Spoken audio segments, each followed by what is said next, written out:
So hi everyone, this is Ashwin Jaiswal and in this particular video we are going to discuss chapter number 4 which is on banking latest trends. इस chapter में एक ही part है जो मैंने red में highlight करके रखा है और रेड में अगर मैं कोई हाईलाइट करता हूं इसका मतलब ये अमेंडमेंट टॉपिक है, न्यू टॉपिक है। ये लेटेस्ट अमेंडमेंट नहीं है, ये एक साल पहले भी आ चुका था but it is a new topic. ठीक है, तो ये आपका स्कोप है, स्कोप ऑफ सिलेबस है जो आपके काउंसिल ने बोला है आपको अपने 2026 एग्जाम के लिए आपको ये पढ़ना है। मैं आपको इस वीडियो में 100% स्कोप कवर करवा के दूंगा। ठीक है, आपको बस अटेंटिवली देखना है। मैंने बहुत सारी चेंजेस किए हैं अपने टीचिंग स्टाइल में इस वीडियो में। ठीक है, तो अगर आपको पसंद आएगा तो आप प्लीज कमेंट में बताइएगा एंड लाइक कीजिएगा इस वीडियो को। ठीक है, and if you like this video अपने बाकी दोस्तों के साथ भी इसको शेयर करना। ठीक है, आइए हम लोग शुरू करते हैं इस चैप्टर को, everything according to the syllabus. ठीक है, मैं आपको मजेदार एग्जांपल के साथ इस चैप्टर को बहुत लाइट वे में समझा दूंगा। ठीक है, देखो सबसे पहले हम लोग डिस्कस करने जा रहे हैं आरटीजीएस। ठीक है, अभी पूरा फोकस आरटीजीएस पे, अभी इधर उधर नहीं देखेंगे, सिर्फ आरटीजीएस पे फोकस करेंगे। आरटीजीएस का फुल फॉर्म क्या है, ऊपर लिखा हुआ है, real time gross settlement. Full form important है, एग्जाम में पूछा हुआ है। ठीक है, जो भी मैं यहाँ पे दिखा रहा हूँ इससे आपके पास्ट एग्जाम क्वेश्चंस भी कवर हो जाएंगे। उस तरीके से मैंने इस वीडियो को बनाया है। I told you I am changing something, मैं टीचिंग स्टाइल में थोड़ा चेंज कर रहा हूँ। I have incorporated all past exam questions also, तो ये वीडियो करते करते आपका पास्ट एग्जाम क्वेश्चंस भी हो जाएगा। ठीक है, ओके, देखो आरटीजीएस का फुल फॉर्म होता है real time gross settlement. Example देखो यहाँ पे अजय देवगन क्या दिखा रहे हैं, ये क्या इशारे हैं, ये 2 लाख के इशारे हैं। ठीक है, एडवर्टाइजमेंट में क्या होता है वो उससे हमें मतलब नहीं, हम अपने एग्जाम्पल में अपना मतलब समझ के चलेंगे। 2 लाख रुपए अजय देवगन 2 लाख रुपए ट्रांसफर कर चाह रहे हैं, किसे, अपने हेरा फेरी वाले राजू भाई को। ठीक है, तो 2 लाख रुपीस जो ट्रांसफर होगा वो ट्रांसफर होगा रियल टाइम बेसिस पे।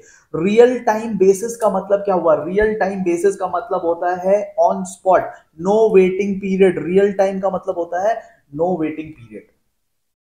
और gross settlement, real time gross settlement में, ग्रॉस सेटलमेंट का क्या मतलब हुआ, ग्रॉस सेटलमेंट का मतलब हुआ ये 2 लाख जो है ये अकेले ही पहुंच जाएगा उधर।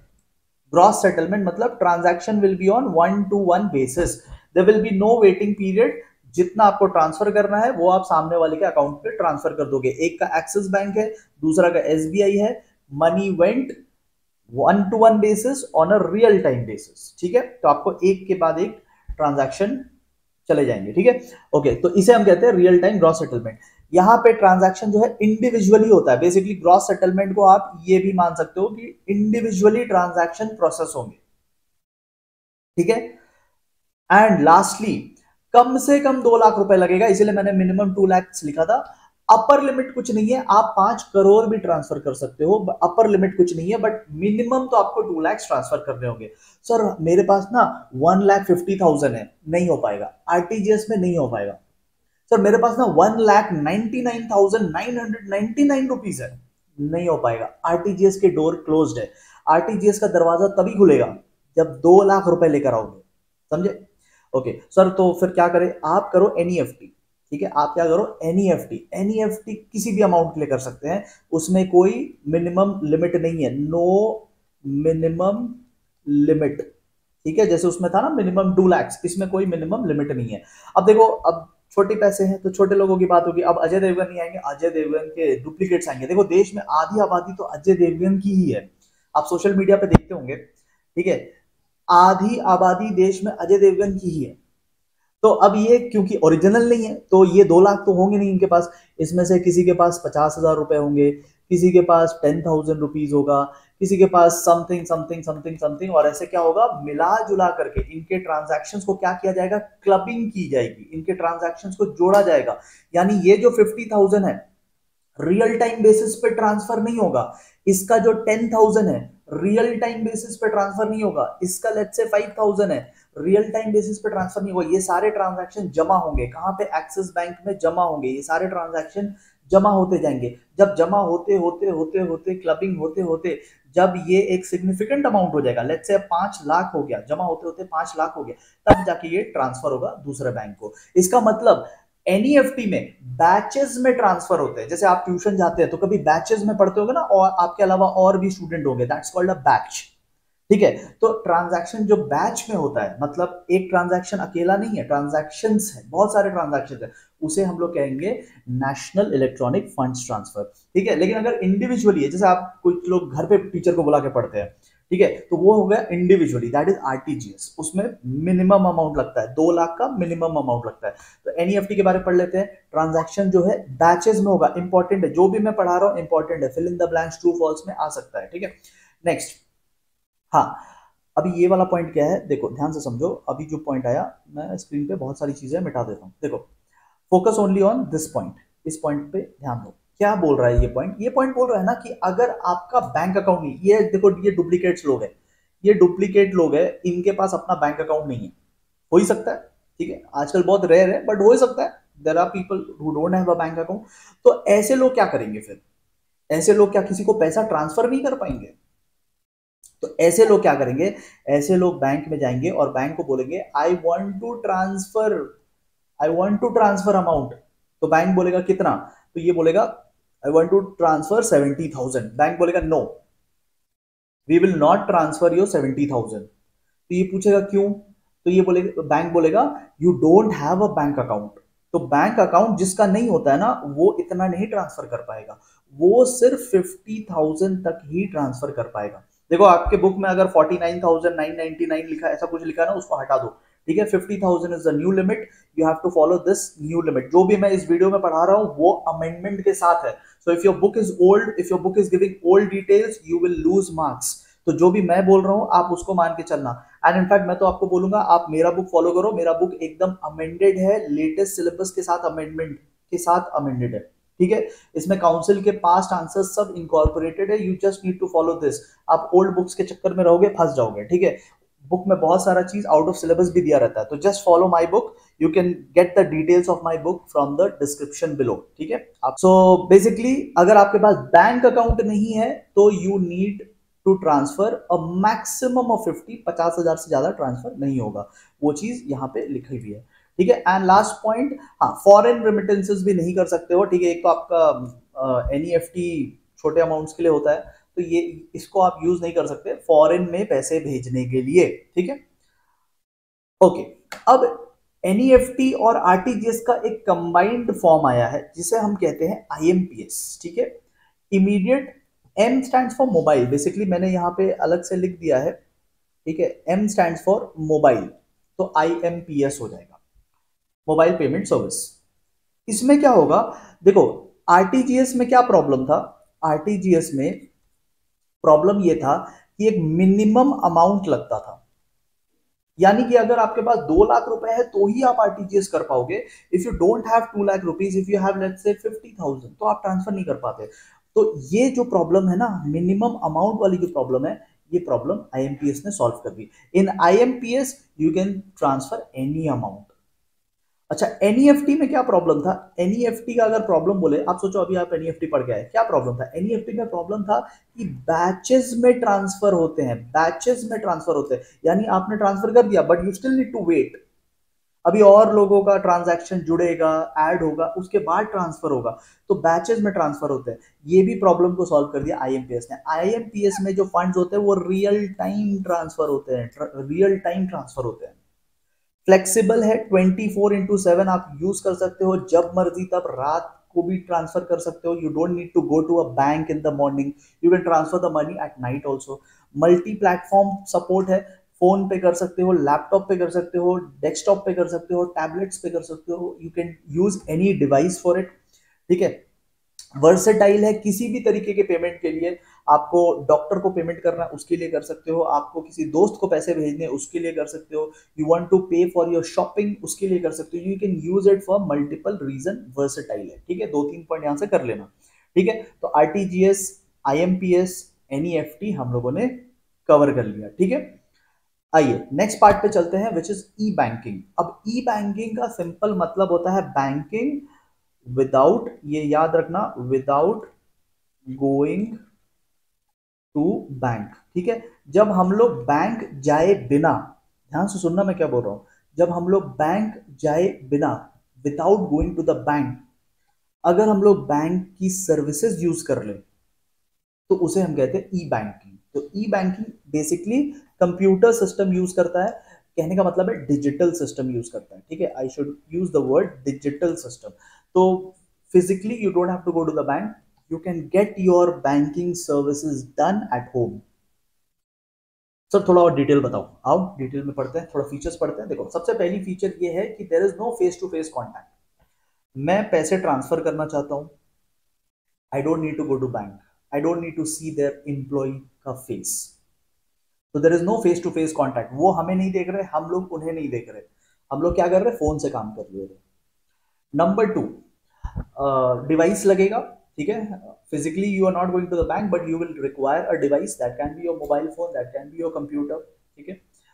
एंड हाँ, टेक्नोलॉजी की अंडरस्टैंडिंग होनी चाहिए, आपको भी होनी चाहिए, how to log in, how to hide your passwords, ठीक है, इन सब की थोड़ी टेक्नोलॉजी की अंडरस्टैंडिंग आपको भी होनी चाहिए, और बैंक को तो होनी चाहिए, उनकी स्टाफ्स को तो होनी चाहिए, ठीक है। तो बैंक के स्टाफ और जो क्लाइंट, क्लाइंट मतलब हम, आपके जैसे लोग, हमारे जैसे लोग, तो हमें थोड़ी बहुत तो टेक्नोलॉजी की अंडरस्टैंडिंग होनी चाहिए।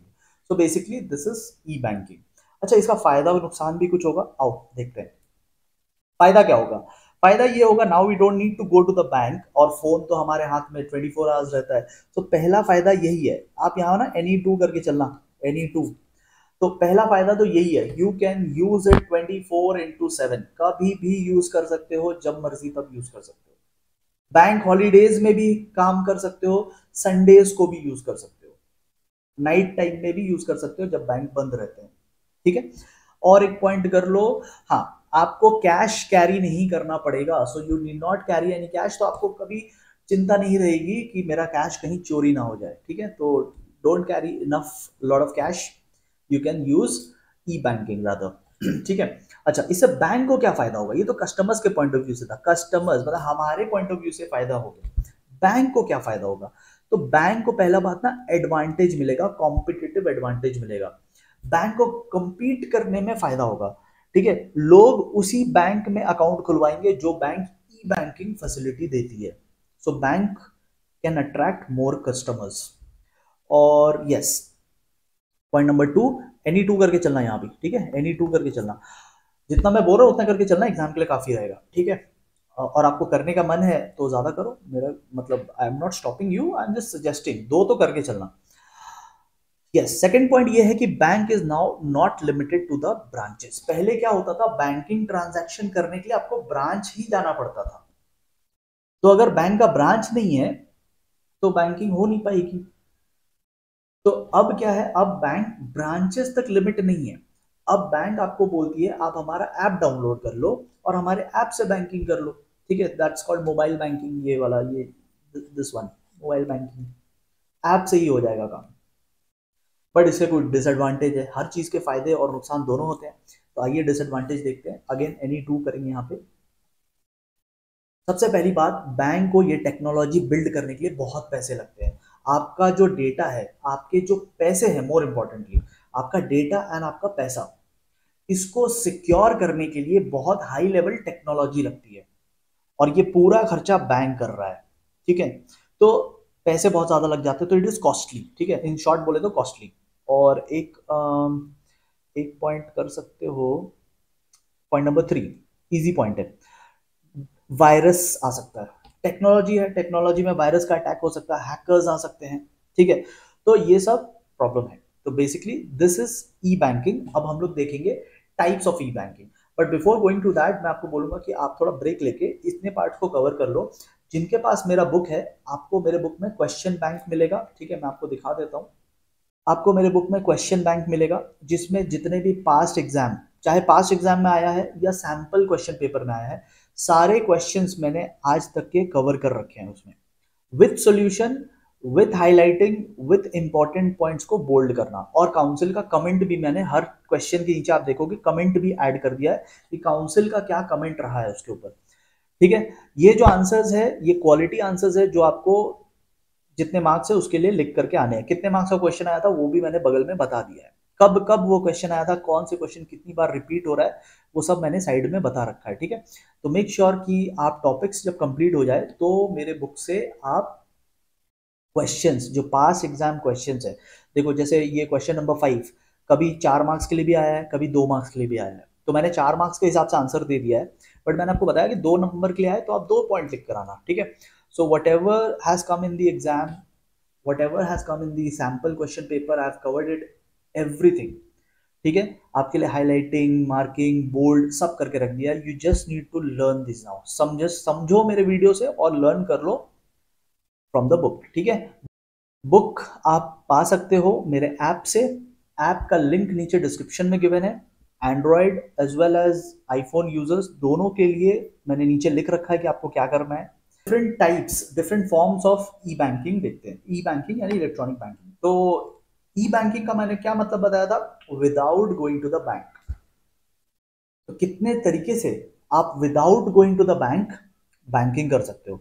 सबसे पहला तरीका है EFT। EFT यानी इलेक्ट्रॉनिक फंड्स ट्रांसफर।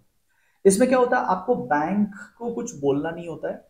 मतलब एक बार आप इंस्ट्रक्शन दे दो बैंक को और बैंक ऑटोमेटिकली आपके अकाउंट से पैसे डिडक्ट कर लेगी। आपने पहले इंस्ट्रक्शन दिया होगा तो, और कहीं से पैसे आ रहे हैं तो ऑटोमेटिकली ऐड कर देगी। So you don't need to go to the bank and tell them कि मेरे पैसे आने वाले हैं, प्लीज ऐड कर दो। आपको जाके बोलना नहीं पड़ेगा, ऑटोमेटिकली जो पैसे आ रहे हैं वो ऐड हो जाएंगे। इसे हम लोग कहते हैं डायरेक्ट क्रेडिट्स। डायरेक्ट क्रेडिट्स, ठीक है। तो जैसे आपको सैलरी आ रही है कंपनी से, सपोज आपके फादर को या आपकी मदर को अगर वर्किंग है तो उनको सैलरी आ रही है, तो अगर सैलरी आ रही है तो आपको जाके बोलना नहीं पड़ेगा बैंक में कि आज मेरी सैलरी आने वाली है, आज ऐड कर दो। You don't have to go and tell them, automatic add हो जाएगा, ठीक है। आपने शेयर्स खरीदा है, शेयर्स पे आपको प्रॉफिट मिल रहा है जिसे हम लोग डिविडेंड कहते हैं। तो अगर आपको शेयर्स पे पैसे आ रहे हैं तो आपको बैंक को जाके बोलना नहीं पड़ेगा कि आज ना मेरे बैंक में पैसे आने चाहिए। You don't have to go and tell, automatic direct credit हो जाएगा। क्रेडिट यानी कि ऐड हो जाएगा, ठीक है। सिमिलरली अगर आपने पहले से बैंक को बता रखा है तो डिडक्शंस भी हो जाते हैं डायरेक्ट, ठीक है। जैसे कि फॉर एग्जांपल आपको इलेक्ट्रिसिटी बिल पे करना है, ठीक है, या आपको रेंट पे करना है, बच्चों की स्कूल की फीस पे होनी है, ठीक है। तो ऐसे ही कोई कुछ डिडक्शंस है जो आपके मंथली मंथली होते हैं, ठीक है। तो आप बैंक को जाके बोल दिया करो।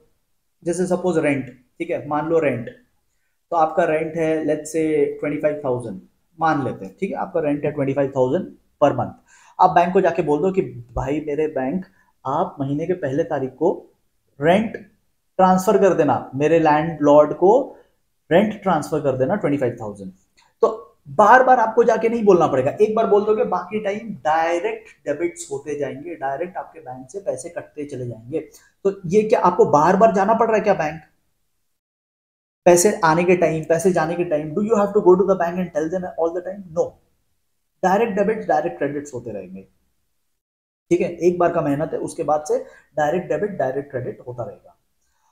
This is one. Second is जो आप सब जानते ही होंगे, एटीएम। एटीएम में भी हम लोग बैंक नहीं जाते। एटीएम हो सकता है हमारे बिल्डिंग के पास में ही हो। सो जब भी हमें पैसे निकालने होंगे या कुछ एटीएम्स में पैसे डिपॉजिट भी कर सकते हैं, तो पैसा विड्रॉ करना, डिपॉजिट करना without going to the bank, that is e banking, ठीक है। एटीएम का फुल फॉर्म आप याद रखिएगा, जहां जहां फुल फॉर्म आएंगे आप याद रखिएगा। इनफैक्ट जो भी मैं इस वीडियो में दिखा रहा हूं सब याद रखिएगा, ठीक है। तो एटीएम में होता क्या है, आपके पास एक एटीएम कार्ड होगा जो आपको मशीन में इंसर्ट करना है। जब आप मशीन में इंसर्ट कर दोगे तो आपको एक पिन नंबर डालना पड़ेगा। 4 डिजिट का पिन नंबर होता है जो आप खुद से सिलेक्ट करते हो कि आपका पासवर्ड क्या रहेगा। वो बेसिकली पासवर्ड है। और अगर आपके अकाउंट में पैसे होंगे तो आप विड्रॉ कर सकते हो, ठीक है। सिमिलरली आप डिपॉजिट भी कर सकते हो, कार्ड डालकर पिन के थ्रू अपने आप को वेरीफाई करवा लो एंड देन पैसे डिपॉजिट भी कर सकते हो। तो विड्रॉ डिपॉजिट दोनों होते हैं एटीएम में, ठीक है। मोस्टली विड्रॉ होते हैं, बट देर आर एटीएम्स जिसमें डिपॉजिट भी होते हैं, ठीक है। 24 आवर्स चलना चाहिए नॉर्मली, तो 24 आवर्स चलना चाहिए। अगर एटीएम में पैसे नहीं है तो ही बंद रहता है, अदरवाइज वो ऑल टाइम खुला रहता है, ठीक है। And yes, it is less costly than a human teller. देखो आप देखोगे नाम में टेलर है। टेलर क्या होता है? टेलर बेसिकली बैंक में एक पर्सन होता है। जब आपको बैंक में पैसे डालने हैं या बैंक से पैसे विड्रॉ करने हैं, तो आप बैंक में जब जाओगे ना तो there will be one person, उसके ऊपर लिखा रहेगा टेलर, ठीक है। उसके डिस्क्रिप्शन में लिखा रहता है, उसका पोस्ट होता है टेलर। तो टेलर का काम क्या है? टेलर का काम बेसिकली आपका पैसा डिपॉजिट और विड्रॉ करने में हेल्प करना है। तो वो फिजिकली एक टेलर होते हैं बैंक में, जो बैंक के एम्प्लॉइज होते हैं। नाउ ये काम मशीन कर दे रहा है, अब मशीन ही आपका पैसा विड्रॉ और डिपॉजिट करने में हेल्प कर रहा है। ठीक है, तो उस ह्यूमन बीइंग के कॉस्ट से तो कम ही कॉस्ट में एटीएम लग जाते हैं और मेंटेन हो जाते हैं। ठीक है, so these are two types of e-banking. Now let us discuss some more, and the most important ones are credit card, debit card. यहाँ से differences भी आ सकते हैं, यहाँ से डायरेक्ट क्वेश्चंस भी आ सकते हैं। ठीक है, ध्यान से सुनना, पहले क्रेडिट कार्ड डिस्कस कर रहे हैं। First we are going to discuss this, then we will discuss this. ठीक है, ध्यान से सुनो, क्रेडिट कार्ड क्या होता है? क्रेडिट कार्ड बेसिकली उधारी वाला कार्ड है। ठीक है, उधार चलता है इसमें। ठीक है, तो क्रेडिट कार्ड में सबसे पहला तो ये उन्हीं को मिलेगा जिनका अच्छा रेप्यूटेशन है मार्केट में। ठीक है, मतलब आपने पहले बैंक का अगर पैसा डुबाया है, लोन लेके वापस नहीं किए हो, ऐसी ऐसी हरकतें की हैं, तो फिर ऐसे लोगों को क्रेडिट कार्ड नहीं मिलती है। Credit card only people with good reputation, उनको दिया जाता है। ठीक है, दूसरी बात, आपको पैसे डिपॉजिट करने की जरूरत नहीं है, no need to deposit money, यानी कि आपका जीरो बैलेंस भी हो सकता है। तो फिर आप शॉपिंग जब करोगे, सपोज आपने शॉपिंग किया और 50,000 रुपए डिडक्ट हुए, तो किसके अकाउंट से डिडक्ट हुए? आपका में तो जीरो बैलेंस है, यू हैव जीरो बैलेंस। तो ये 50,000 कहां से गए? ये 50,000 बैंक ने आपको क्रेडिट दिया। क्या किया? बैंक ने आपको क्रेडिट दिया। तो ये पैसे हमारे हो गए क्या? नहीं, we have to return it. एक फिक्स टाइम में रिटर्न करना पड़ेगा। अभी तो यूज कर लिया, अभी शॉपिंग करने टाइम यूज कर लिया, बट फ्यूचर में वापस करने होंगे। It depends on the agreement, bank आपको कितना टाइम देता है, वो उस टाइम में आपको वापस करने होंगे। सर बस 50,000 वापस करेंगे क्या? नहीं, विथ इंटरेस्ट वापस करना हुआ, यही तो बैंक का बिजनेस है। विथ इंटरेस्ट आपको वापस करना पड़ेगा। ठीक है, तो ये वाला जो है आप रिटर्न करोगे, रिटर्न विथ इंटरेस्ट। ठीक है, रिटर्न विथ इंटरेस्ट। एंड हाँ, ये कार्ड पाने के लिए, ये कार्ड एक्टिव रखने के लिए आपको कुछ चार्जेस पे करने पड़ते हैं, वो उसे हम लोग कार्ड चार्जेस बोलते हैं। ठीक है, ज्यादा नहीं होता, साल का 500-600 ऐसा कुछ होता है। ठीक है, ओके। डेबिट कार्ड क्या है? डेबिट कार्ड में बेसिकली आप जीरो बैलेंस नहीं रख सकते। ठीक है, यहाँ पे आप क्या यूज कर रहे हैं? Use banks money. यहाँ पे आप क्या कर रहे हैं? Use banks money. ये 50,000 किसके थे? बैंक के थे, तो वो आप यूज कर रहे थे। यहाँ पे क्या होगा? यूज ओन मनी, अपना खुद का पैसा यूज करेंगे। मतलब इस कार्ड को यूज करने से पहले आपको बैंक में पैसे डिपॉजिट करने पड़ेंगे। ठीक है, तो यहाँ पे क्या होता है? आपको पैसे डिपॉजिट करने पड़ेंगे। आपने अगर 50,000 डिपॉजिट किया है तो 50,000 यूज करोगे, आपने उससे कम डिपॉजिट किया है तो कम यूज करोगे। मतलब बेसिकली आप अपना पैसा यूज कर रहे हैं, तो जितना डालोगे उतना यूज कर सकते हो। ठीक है, you can spend it on depending on your use. ठीक है, आप अपना यू कैन स्पेंड इट जितना आपने डिपॉजिट किया उस हिसाब से। ठीक है, कोई क्रेडिट फैसिलिटी यहाँ नहीं मिलती, बैंक आपको पैसा नहीं देगा, अपना पैसा डालो और यूज करो, बस कार्ड दिया है ताकि आपको बैंक बार बार ना आना पड़े। एंड हाँ, चार्जेस आपको पे करना पड़ेगा, कार्ड एक्टिव रखने के लिए आपको चार्जेस पे करने पड़ते हैं। हर बैंक का अपना अलग अलग चार्जेस है। ठीक है, 500-600 के रेंज में आपका चार्जेस लगता है साल का। ठीक है, so this is about credit card and debit card. ठीक है, इस पे भी बहुत सारे क्वेश्चंस आए हैं, आप क्वेश्चन बैंक में देखोगे तो इसके ऊपर भी क्वेश्चंस बने हैं। मेक श्योर जब आप कॉन्सेप्ट समझ जाए तो क्वेश्चन के साथ खत्म करो इसको, एकदम मतलब फुल प्रूफ खत्म करो, समझना भी एंड क्वेश्चंस भी। ठीक है, तब आपका पढ़ाई पूरा होगा। अब कुछ छोटे छोटे 3 टॉपिक्स बच गए हैं, बहुत इंपॉर्टेंट नहीं है, इसको जल्दी से थोड़ा कवर करेंगे। ठीक है, तो इसमें मैं उतना एग्जांपल्स में नहीं जाऊंगा because not very important. SMS alert क्या होता है? आपको अपना मोबाइल नंबर बैंक को देना पड़ेगा। बैंक इस मोबाइल नंबर को क्या करेगा? अपना रिकॉर्ड में डालेगा, अपने कंप्यूटर सिस्टम में डालेगा। अब जब भी आप बैंकिंग करोगे तो आपके बैंक में, सॉरी आपके फोन में मैसेज आ जाएगा, एसएमएस अलर्ट आ जाएगा कि आपके पैसे डिडक्ट हुए हैं या आपके बैंक में पैसे आए हैं। तो इससे क्या है ना, आप ट्रैक रख पाओगे कि आपने ट्रांजैक्शन किया तो मैसेज आया। अगर बिना ट्रांजैक्शन किए मैसेज आ जाए तो आपको पुलिस स्टेशन जाना पड़ेगा। ठीक है, चलिए, core banking solution, core banking solution CBS, ये क्या है? This is nothing but a software. ठीक है, ये एक सॉफ्टवेयर है और जिसे कंप्यूटर सिस्टम कहते हैं, सिस्टम ऑफ अ कंप्यूटर। तो इसमें क्या होगा? बैंक्स बेसिकली आपका डेटा सेंट्रलाइज्ड मैनेज करेगी। So now you are no more customer of the now you are no more customer of the branch. अब आप ब्रांच के कस्टमर नहीं है, अब आप पूरे बैंक के कस्टमर है। मतलब भले ही आपने अपना अकाउंट पड़ोस में जाके अपने बैंक में खुलवाया। सपोज आप एसबीआई में गए, अपने पड़ोस वाले एसबीआई में, लेट्स से आप कोलकाता में रहते हैं तो कोलकाता में टॉलीगंज ब्रांच है, तो टॉलीगंज में आप एसबीआई में गए, मालंचा सिनेमा के नीचे जो है, तो आप एसबीआई में गए और एसबीआई में जाके अपना अकाउंट खुलवाया। उसके बाद आप लेट्स से दिल्ली चले गए, तो दिल्ली में पार्लियामेंट स्ट्रीट में भी एसबीआई है। अभी आपको वहां पे भी आप अपना बैंकिंग करवा सकते हो, क्योंकि सीबीएस एनेबल्ड होते हैं बैंक। ठीक है, भले ही आपने अकाउंट टॉलीगंज कोलकाता में खुलवाया था, बट आप यूज पार्लियामेंट स्ट्रीट दिल्ली में भी कर सकते हो, मुंबई में सांता क्रूज में भी आप कर सकते हो, क्योंकि now bank is linked with the software, all the branches of the bank is linked with the software. तो भले ही आपने डिपॉजिट एक ब्रांच में किया था, बट आप विदड्रॉ दूसरे बैंक से, दूसरे ब्रांच से भी कर सकते हो, क्योंकि सॉफ्टवेयर आपका डेटा मेंटेन कर रहा है। पहले ये नहीं होता था, पहले प्रॉब्लम होती थी, बट सॉफ्टवेयर आने के बाद से ये सब प्रॉब्लम सॉल्व हो गई है। ठीक है, तो this is core banking solution. Last है मोबाइल बैंकिंग। बेसिकली अपने फोन के थ्रू जब बैंकिंग करते हैं तो उसे मोबाइल बैंकिंग कहते हैं। ठीक है, नॉट वेरी इंपॉर्टेंट, बट इसका एडवांटेज है ये चीप है और इसका रीच अच्छा है, क्योंकि फोन तो आजकल सबके पास होती है। ठीक है, बट इसमें एक डिसएडवांटेज भी है कि फोन तो सबके पास है, बट स्मार्टफोन अभी भी गांव में देखोगे तो बहुत कम है। विलेज में फोन है बट स्मार्टफोन की कमी है। ऐप तो स्मार्टफोन में चलेगा ना। एंड नंबर ऑफ अकाउंट्स भी कम होते हैं। मतलब आप जैसे बैंक में, मैं एक्सिस बैंक में भी अकाउंट खोल सकता हूँ, मैं एसबीआई में भी अकाउंट खोल सकता हूँ, मैं एसबीआई में एक दूसरा अकाउंट भी खोल सकता हूँ, मैं एसबीआई में एक तीसरा अकाउंट भी खोल सकता हूँ। बट जब मोबाइल बैंकिंग की बात आती है तो मैं सिर्फ एक मोबाइल बैंकिंग अकाउंट खोल सकता हूँ। जैसे एसबीआई में मैं चाहूँ तो 4 अकाउंट भी खोल लूँ, बट मोबाइल बैंकिंग में एक ही खुल पाएगा। तो ये एक प्रॉब्लम है। ठीक है, this part is not very important, but एक बार मेरे वीडियो से कवर कर लेना, उसके बाद और करने की जरूरत नहीं पड़ेगी। ठीक है, आइए अब बैंक ड्राफ्ट समझते हैं। इंपॉर्टेंट टॉपिक है, आईएससी के क्वेश्चन बैंक में बहुत बार आया हुआ है। I am not going to read this, I am going to explain it to you. ठीक है, रीड करना आपका काम है, ये मेरे नोट्स से मैंने कॉपी कर लिया है।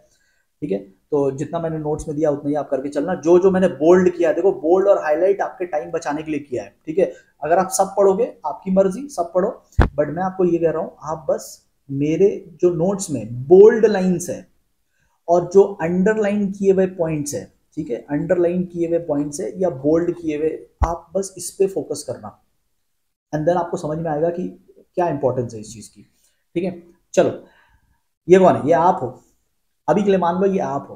ठीक है, आप 12 पास करने वाले हैं और कुछ ही दिनों में आप 12 पास कर जाएंगे। ठीक है, तो जब आप 12 पास करेंगे तो उसके बाद आप कहाँ जाएंगे? आप जाएंगे कॉलेज में। कौन से कॉलेज जाओगे? Reyansh college of hotel management. ठीक है, तो आप जाएंगे रेयांश कॉलेज। इसका गाना सुना होगा आपने, बड़ा मजेदार गाना है। तो Reyansh college of hotel management आप जाओगे। तो रेयांश कॉलेज में आपकी फीस जो लगेगी, मुझे नहीं पता, मैं एग्जाम्पल दे रहा हूँ। सपोज आपकी फीस जो लगेगी वो लगेगी 1 साल का, मान लेते हैं 1 लाख। ठीक है, मुझे नहीं पता कितना है, I am just giving an example. ठीक है, ये सारे एग्जाम्पल काल्पनिक है। देखो, तो आप हो, दिस इज यू। ठीक है, आप हो, this is you, and you are going where? Reyansh college of hotel management. 1 lakh रुपए की फीस है। आप जाते हो कैश लेकर के, रेयांश कॉलेज के दरवाजे बंद हो जाते हैं आपके सामने। वो बोलते हैं कैश नहीं, हमें चाहिए बैंक ड्राफ्ट। इसको डिमांड ड्राफ्ट भी कहते हैं। क्या कहते हैं? डिमांड ड्राफ्ट भी कहते हैं। This is also called demand draft. तो वो बोलते हैं कि बैंक ड्राफ्ट या डिमांड ड्राफ्ट लेकर के आओ। ये मैंने लिखा भी है यहाँ पे। ठीक है, लिखा तो सब कुछ है।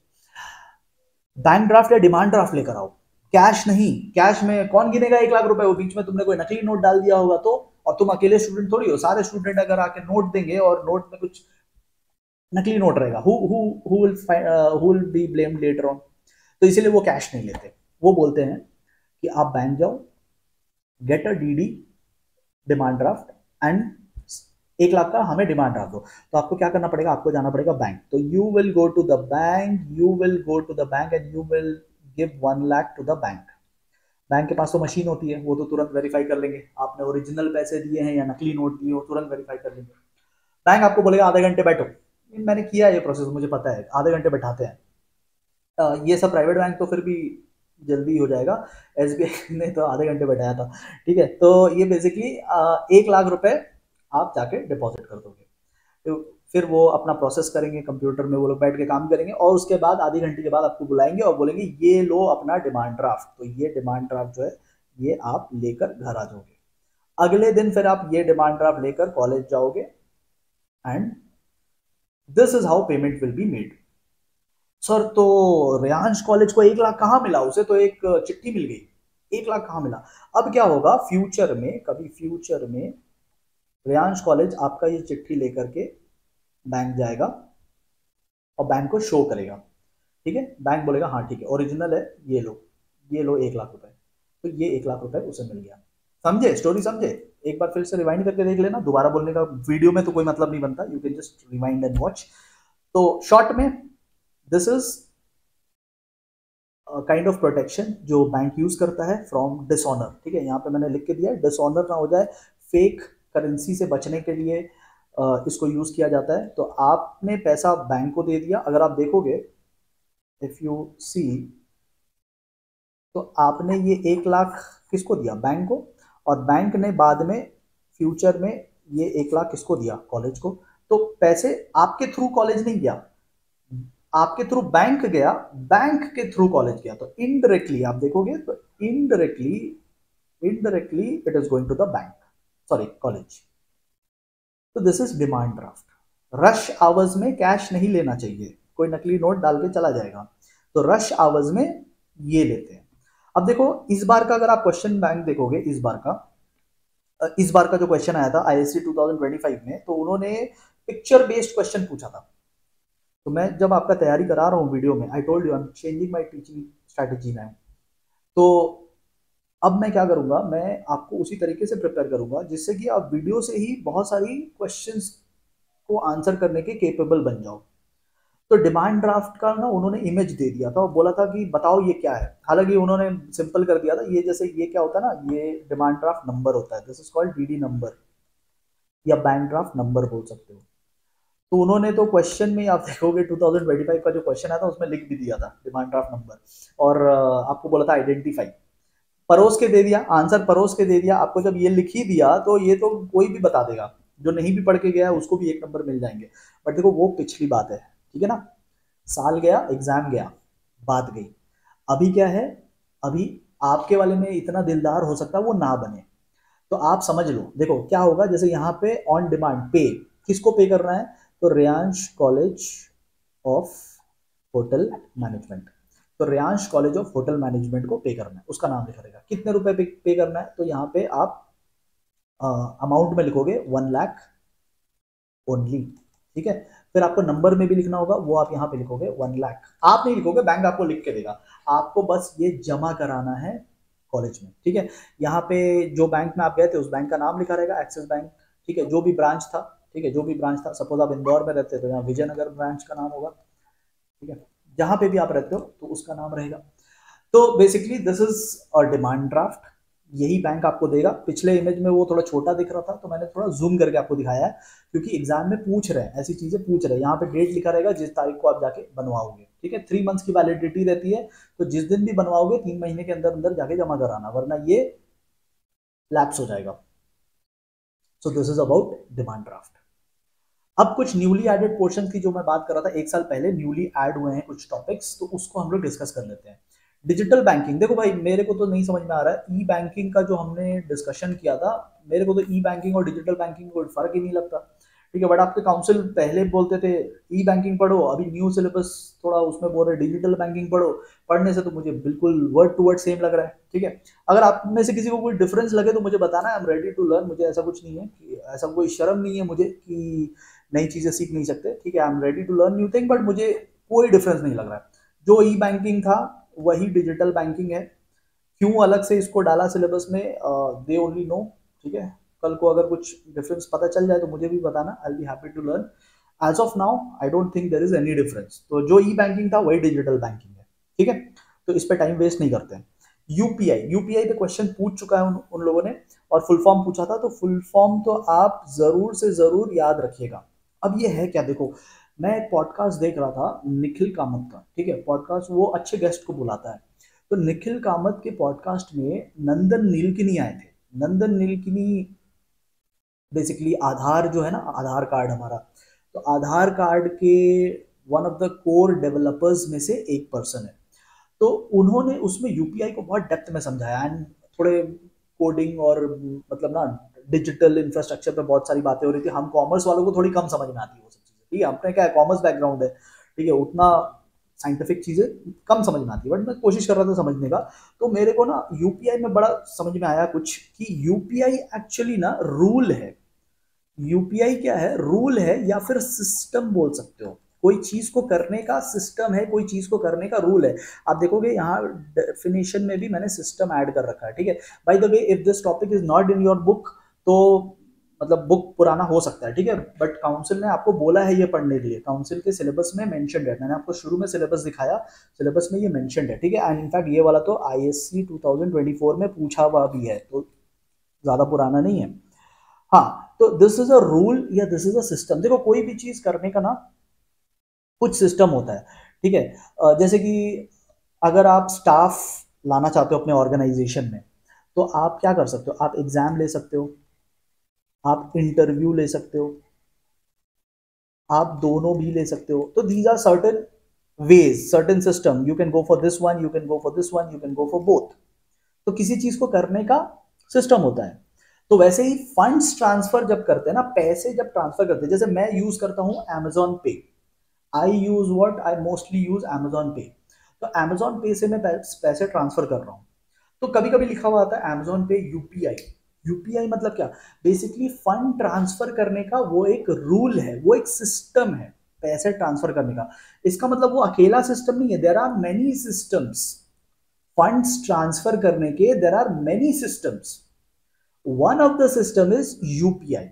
तो जब मैं Amazon पे में सपोज आपका नंबर डाल रहा हूँ, ठीक है, आपका यूपीआई नंबर डाल रहा हूँ, और वहां पे मैं लेट्स से आपको 500 रुपीज ट्रांसफर कर रहा हूँ। सो जब मैं Amazon पे यूपीआई यूज कर रहा हूँ, तो आई एम यूजिंग यूपीआई का सिस्टम। तो there are many system of making payments, I am using UPI, ठीक है। इसका फुल फॉर्म हो गया यूनिफाइड पेमेंट इंटरफेस। इसे आरबीआई की एक सब्सिडरी जो कि एनपीसीआई है, इसको याद रखिएगा, national payment corporation of India, ठीक है। ये किसके अंडर में काम करती है, ये काम करती है बेसिकली, इसका मालिक कौन है, इसका मालिक है RBI, reserve bank of India. तो रिजर्व बैंक ऑफ इंडिया ने एनपीसीआई बनाया, एनपीसीआई ने यूपीआई बनाया।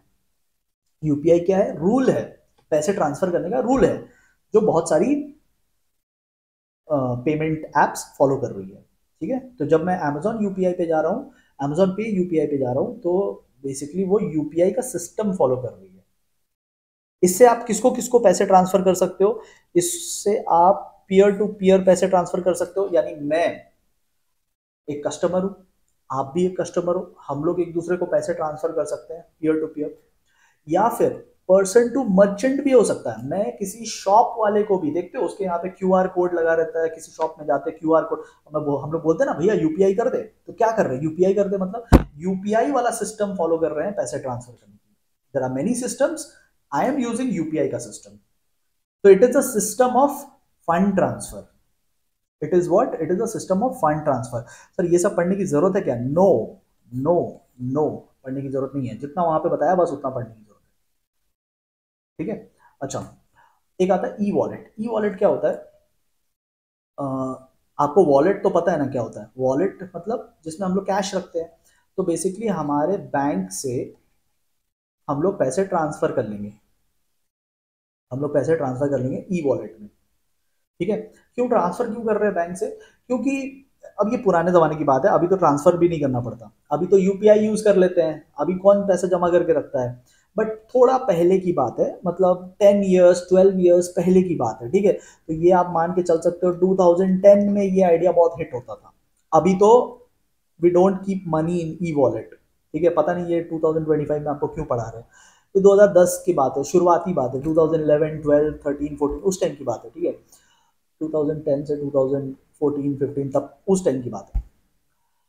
तो उस टाइम क्या होता था, हम लोग बैंक से पैसा ट्रांसफर करके रख लेते थे अपने ई वॉलेट में, ये हमारे फोन में एक ऐप होता था, this was an app in our phone, ठीक है।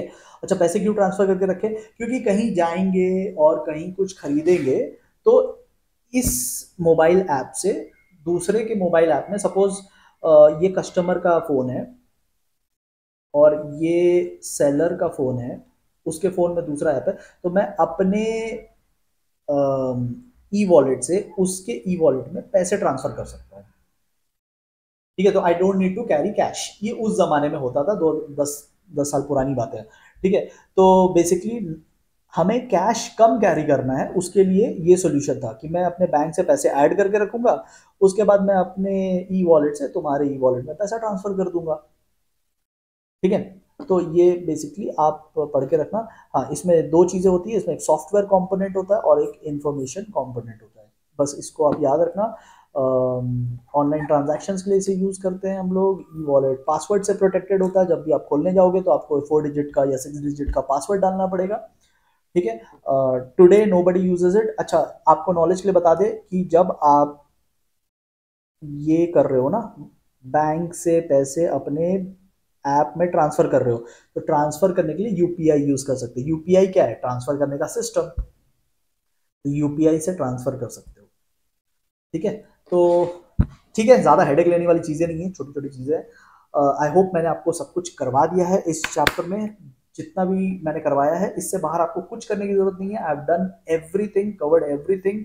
अभी आपको बस मेरा बुक उठाना है, सारे नोट्स को एक बार पढ़ना है एंड क्वेश्चन बैंक को ध्यान से करना है। ठीक है, जो भी important line bold, highlighted, underlined है, आप बस उनको अच्छे से करके जाओ। You need not do anything else. On record and saying, आपको कुछ और करने की जरूरत नहीं है, जस्ट गेट दैट बुक। ठीक है, और अगर आप चीज़ों को लर्न करने में दिक्कत होती है, लर्न करने में डिफिकल्टी होती है, तो आपको मेरे ऐप में ही लर्न विथ मी सेशंस मिल जाएंगे। एक कोर्स है जिसमें मैं चीज़ों को लर्न करना भी सिखाता हूँ, सो दैट आपको लॉन्ग टर्म तक वो याद रहे।